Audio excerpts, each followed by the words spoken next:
बुद्ध के पास जो आप पाना चाहते हो, बुद्ध के पास सब कुछ था, नौकर चाकर, राज्य, पूरा नेम प्लेट सब कुछ था सिद्धार्थ के पास। क्यों छोड़ के चले? क्योंकि वो चीजें तृप्ति ही नहीं देती। आउटर वर्ल्ड कभी भी आपको तृप्ति नहीं दे सकता। आप कुछ भी कर लो, आप आईएएस बन जाओ, आईपीएस बन जाओ। आज अगर यूट्यूब पे सर्च करोगे भारत का सबसे पढ़ा लिखा व्यक्ति, तो डॉक्टर भीमराव अम्बेडकर का नाम नहीं आता है श्रीकांत चिचकर का। 23 डिग्री उनके पास, 23। श्रीकांत चिचकर ये नाम है, भारत का सबसे बड़ा लिखा व्यक्ति। 23 डिग्री थी उसके पास, 23। डॉक्टर भीमराव अम्बेडकर के पास 33 डिग्री, 33। लेकिन डॉक्टर भीमराव अम्बेडकर का नाम नहीं, क्योंकि डॉक्टर भीमराव अम्बेडकर ने पढ़ाई इसको दिखाने की थोड़ी। जो बेहतरीन लोग होते हैं वो किसी को दिखाने के लिए कभी भी कुछ नहीं करते, वो तो करते चले जाते हैं और इतिहास बनते चला जाता है। लेकिन जो कॉमन लोग होते हैं वो क्या करते हैं? कोई भी चीज करेंगे तो दिखाने के लिए करेंगे। अगर वो माँ बाप के पैर भी पड़ रहे हैं तो फोटो खिंचवाएंगे, फिर स्टेटस पे डाल देंगे, देखो मैं मेरे माँ बाप की कितनी सेवा करता हूँ। कोई अपने बच्चे से भी लाड़ प्यार कर रहा है तो उसका भी वीडियो बना देंगे कि देखो मैं अपने बच्चे से कितना लाड़ प्यार करता हूँ। बनाने का मकसद क्या है? दिखाने का मकसद क्या है? कि सिर्फ तुम दिखाना चाहते हो, वो तुम हो नहीं। अगर तुम हो गए तो तुम्हारे मन में दिखाने की भावना ही नहीं होगी तब, हाँ या ना? इसलिए तो मैं बोलता हूँ, अगर आप बर्थडे सेलिब्रेट कर रहे हैं और उसमें फोटो खींच रहे हैं तो आप सेलिब्रेट नहीं कर रहे। You are busy in capturing the photos and all. You are not feeling the entertainment in that, you are not feeling the happiness in that. इसलिए आपको फोटो खींचने का टाइम नहीं मिलेगा। नहीं तो आप कभी भी फोटो खींच नहीं पाएंगे। अगर आप बहुत खुश हैं, शादी ब्याह में आप बहुत खुश हैं, तो आपको टाइम भी नहीं मिलेगा फोटो खींचने का। इतने खुश हैं, आपकी याद ही नहीं, आपको भी फोटो नहीं खींचना है।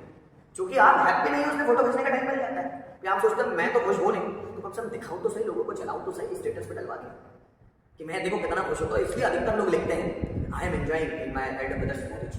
वो एंजॉय करेंगे, सब दिखाते हैं, उनमें खुशियां हैं।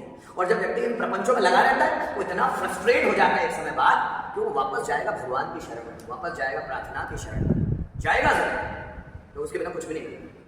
जो व्यक्ति भगवान में लगा हुआ नहीं है, इसलिए मैं बोलता हूँ अपने हर कर्म, 4 तरह के कर्म होते हैं जिसमें भगवत गीता बात करता है। जरा समझिए कौन लोग ज्यादा फ्रस्ट्रेट होते हैं, इसको समझना, और कौन भगवान की शरण जाता है। 4 तरह के कर्मों की बात करता है भगवत गीता, कर्म, अकर्म, विकर्म और प्रतिकर्म। सबसे अच्छा कर्म है अकर्म। अब मैं बताऊंगा कैसे। लोग बोलते हैं कर्म करो, कर्म नहीं, अकर्म करना चाहिए। कैसे, मैं समझाऊंगा। कर्म का क्या मतलब होता है? कर्म का ये मतलब होता है कि आप अपने आसपास के लोगों को कुछ भी करते हुए देख रहे हो, फिर आपको लगता है यार इस व्यक्ति ने बहुत अच्छा किया है, तो मैं भी ऐसा करूंगा तो मेरे साथ भी अच्छा होगा।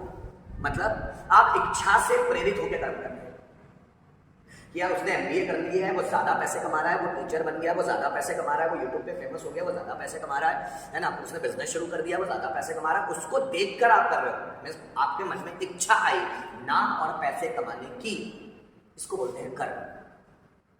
आप इच्छा से प्रेरित होकर कर रहे हो कुछ ना कुछ, आप मन से प्रेरित होकर नहीं कर रहे, इच्छा से। आपकी आत्मा नहीं बोल रही बोलने करने का, लेकिन दूसरे ने चूंकि कर लिया है इसलिए मुझे भी करना चाहिए, ये इच्छा प्रेरित करना है। दूसरा होता है विकर्म। विकर्म कि मुझे जिंदगी में लोगों को कुछ दिखाना है, कि मैं कुछ करके जाऊंगा, ये विकर्म है। जब भी आप अपनी बुद्धि, मन और बाहरी वातावरण से प्रेरित होकर कुछ भी करते हैं कि मुझे कुछ करके जाना है, वो होता है विकर्म। या फल की इच्छा में कि ऐसा करने से मुझे ऐसा मिल जाएगा, उसको बोलते हैं विकर्म। प्रतिकर्म मतलब किसी ने तुमको थप्पड़ मारा, तुम उसको थप्पड़ मारना नहीं चाहते थे, उसने तुमको थप्पड़ मारा तो तुमने रिएक्शन में उसको थप्पड़ मार दिया।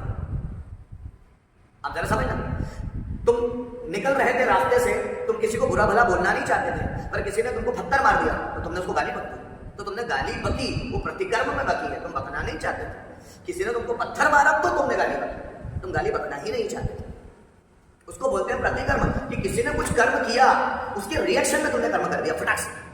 कि टीचर ने तुमको ताना मारा, तुमको गुस्सा आ गया, तुम गुस्सा करना चाहते नहीं, आ गया प्रतिकर्म, टीचर के शब्दों से गुस्सा आ गया। आप जरा समझना। और जो भी प्रतिकर्म करते हैं वो कर्म तो नहीं करते, क्योंकि वो उनका है ही नहीं। अकर्म का मतलब होता है व्यक्ति कर्म ही नहीं करता, वो उससे हो रहा है।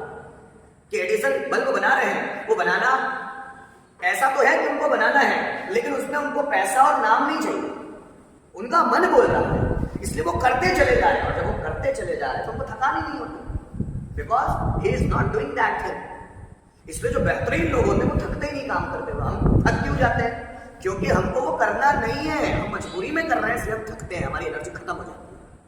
और जिन लोगों को नाम पैसे के लिए कुछ करना ही नहीं है, बस एंजॉयमेंट के लिए करना है, वो लोग इतना कर जाते हैं कि हम सोचते हैं कि तब कर कैसे लिया ये ओशो ने 1.5 लाख किताबें कैसे पढ़ ली, हमसे तो एक किताब नहीं पढ़ी जाती, उसने 1.5 लाख कैसे पढ़ ली। डॉक्टर भीमराव अम्बेडकर ने 60,000 किताबें कैसे पढ़ ली, हमसे तो 2-4 पढ़ी नहीं जाती, ध्यान ही नहीं लगता हमारा, उन्होंने 60,000 कैसे पढ़ लिया। तो दिमाग होता है खराब। फिर हम देखते हैं कि उसने किया तो मैं भी करूंगा, तो ये आपकी जिद है दूसरे को देखकर, ये कर्म की श्रेणी में आएगा या विकर्म की श्रेणी में आएगा।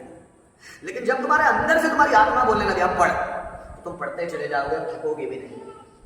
थकते कौन है? थकते वो लोग हैं जो अपनी इच्छा से करना चाहते हैं, वो व्यक्ति थकता ही नहीं जिसकी इच्छा ही ना। अकर्म मतलब वो कर्म करते हुए तो लोगों को दिख रहा है, लेकिन उसके मन में पैसा पाने की, नाम पाने की, शोहरत पाने की कोई इच्छा नहीं है, वो सिर्फ कर रहा